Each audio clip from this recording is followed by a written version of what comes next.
За сайн байцгаана уу гүдээ.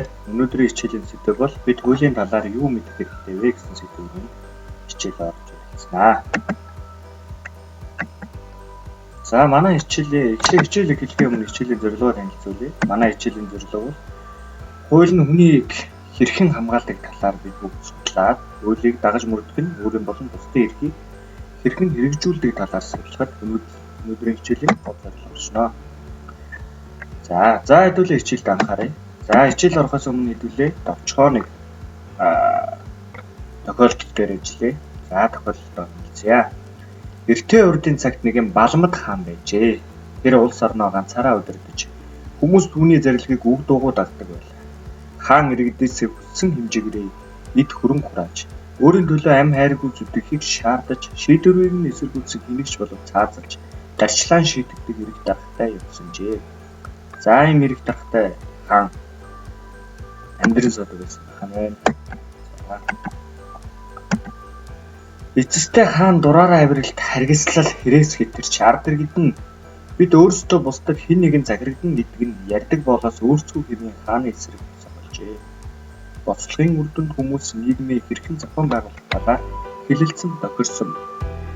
За сүүлдээ ард иргэд нь бол яг вэ гэхээр хааныхаа дарлал нэгжлэг байгаас залхаад бид нар ярьдаг боолоо өөрсдийн гэсэн эрх хэрэгжүүлэлтэй байна гэсэн ийм шийдэлд хүрч өөрсдөө нийгэм зохион байгуулах талаар хэлэлцэж өгсөн байна. За тэд амьдралынхаа чухал асуудлыг шийдвэх хэрэгтэй удирдагчийг өөрсдийн зөвшөөрлийн дагуу томилж байхад боллоо. За өөрсдийнхөө зөвшөөрлийнхөө дагуу удирдагчаа сонгох тийм шийдэлд бол хүрсэн байна. Тэгэхээр бол энэ юу гэж байгаа вэ? Сонгуулийн зөвшөөрөл өөрсдөө удирдагчдыг тодлоосч хайж байна. Удирдагчийн үүрэг бол ард түмэн иргэдийн амь бие эрх чөлөө хөрөнгийг хамгаалдаг. Харин тэрхүү удирдагчийг иргэд өөрсдөө сонгосон тул түүний гаргах шийдвэр буюу тогтоосон хуулийг сахих ёстой гэж зарчмыг тогтоожээ.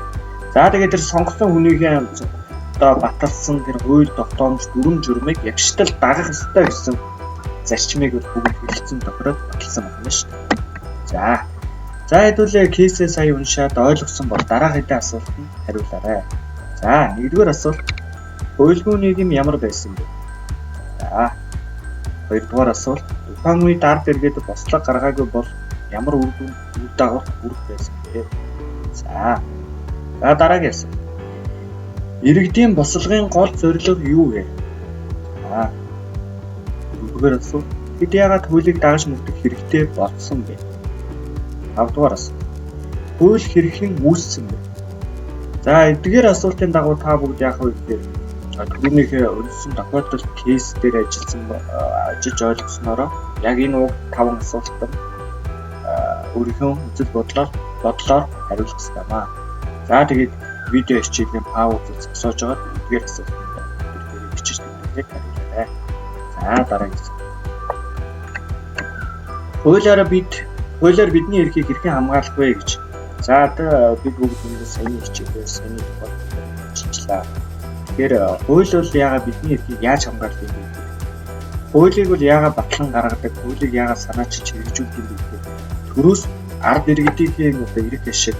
За ард иргэдийн эрхийг хамгаалахын тулд энэ хууль тогтоомж батлан хэрэгжүүл. За манай улс шиг бол парламентын тогтолцоотой ийм улсууд бол хуулийг улсын хурал батлан. Хуулийнх нь гол онцлог нь юу вэ? Хууль бол хүмүүс хоорондын харилцааг зохицуулах, бидний эрхийг хамгаалах хэрэгсэл болж байна. Нэг гэсэндээ чиний, бид бүгдийнх нь эрхийг хамгаалах. За хууль дүрм журам нь хүний эрхийг хамгаалах зорилготойгоор батлан гаргадаг гэдгийг сайн ойлгож. Энийг ойлгочихвол өнөөдрийн хичээлийн гол зорилго болж байгаа. Нэг гэсэндээ хүний эрхийг хамгаалах гол хэрэгслийн хууль. Тэрийг дагаж мөрдөж ягштал баримтжилж байж нэмээ яхав. Шударга. За цаасан дээр гарсан хууль дүрм журмыг бид идэвх санаачлалтад оролцоод бидний оролцоод маш чухал. За дээрээс нь нэг зүйлийг хэлэхэд бол хууль бол яах вэ гэхээр дарга байна уу, том өндөр албан тушаалтай энгийн иргэд байна. За мундаг боловсролтой сэхэтэн давтах байна. Аль эсвэл малчин тариачин байна. Бүгдэнд нь яг ижил тэгш жигд одоо үйлчлэг хэвээр ингэснээр хууль маань бүрэн гүйцэтгэж нэг юм шударга гэж байна. Ойл. Тэгэхээр бид бол нэгдүгээр нэг зүйлийг ойлгох. Хууль бол хүний эрхийг хамгаалдаг юм байна. Хоёрдугаар хууль нь эрх тэгш байх ёстой байна. Эрх тэгш байснараа шударга ёстой байна. Тэгэхээр хуулийн тухай бид юу мэдэх ёстой вэ гэхээр хууль бол бид бүгдийн эрхийг хамгаалагч, бидний хамгаалагч баримт бичиг юм а гэдэг. За дасгал ажил. За бид нар дасгал ажиллаараа яг юу хийх ёстой бэ гэхээр ангидаа тухайн 7-гийн А, Б, В гэдэг юм уу хамаагүй аль нэг ангид дагаж мөрдөх ёстой. Тухайн өөрийнхөө ордог ангидаа дагаж мөрдөх ёстой. Тэр дүрмийг санаачлах. За дэвтэрдээ та бүгд яах вэ гэхээр ангид дагаж дүрмээ гадуулчихъя. Хуулийг хэн хэрэгжүүлдэг вэ гэсэн асуулт нь дэвтэртээ тэмдэглээд та бүгд энэ асуултыг тэмдэглээд өөрийнхөө зөв бодлоор хэлээрэй. Хуулийг хэн хэрэгжүүлдэг вэ? За одоо бид бүгд одоо ингээд ерөнхий боловсролын сургуулийн дунд ангийн сурагч гэх юм. Дунд ангийн сурагчдад биднэртэй хамгийн ойр хэрэглэгддэг, хамгийн ойр бидний эрхийг хамгаалах ямар хууль тогтоомж байна вэ? За багшийн жишээ авсан энэ дээр энэ дөрвөн боловсролын тухай, хүүхэд хамгааллын тухай хууль, эрүүл мэндийн тухай хууль, тамхины тухай. За боловсролын тухай хууль бол хүүхэд багчууд та бүгдийн одоо сурч боловсрох эрхийг хамгаалах хуулиас гарсан ийм хууль болж байна. За хүүхэд хамгааллын хууль бол хүүхдүүд одоо та бүгдийн одоо эрхийг хамгаалах, эрүүл аюулгүй орчин амьдрал эрхийг эрүүл мэндийн тухай хууль нь яг бид бүгдийн эрүүл аюулгүй орчин эрүүл мэнд амь насыг хамгаалах ийм хууль байна шүү дээ. Тамхины тухай хууль ч гэсэн мөн адил эрүүл аюулгүй тэр эрхийг хамгаалах үүднээс батлагдсан гарсан ийм хууль. За тэгээ үүнээс гадна өөр бид нартай хамгийн ор та бүгдтэй хамгийн ор ямар хууль тогтоомжууд байдаг тухай ярилцаад судлаа. Тэгээд хэвтэртэй ингэж хасааж тааш бичсэн шүү. За хэдүүлээ өнөөдрийн хичээлээр бол ойлгосон юу вэ гэх юм. За хууль бол бидний эрхийг хамгаалагч дүрм журмын цогц гэдэг үг байна.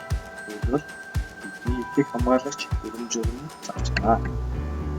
За хэрвээ бид одоо ингээд нийгмийн харилцаанд орж байгаа ямар нэгэн асуудал бэрхшээл болох юм бол өчигд маргаантай асуудал гарвал зөв зөвхөн аль нэг шийдэх хүмүүрээ мал ярьж хэлцэж асуудал байна. За хүмүүстэй харилцааны дүрсгдэг зүйл байна. Хүмүүстэй харилцааны чиг шиг хардаж болохгүй байна шүү дээ. За хүмүүстэй харилцахдаа өнөөдрийн хичээлээр сурсан мэдлэг өөр дүрм зүйл юу гэсэн юу болох талаар мэдсэн. Яаж ихээр ихтэй хамгаалах талаар мэддэг гэсэн болохоор энэ хичээлийн мэдлэгээ ашиглаж шүү.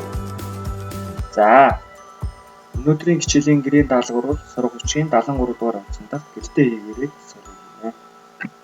За анхаарал хандуулсан баярлалаа.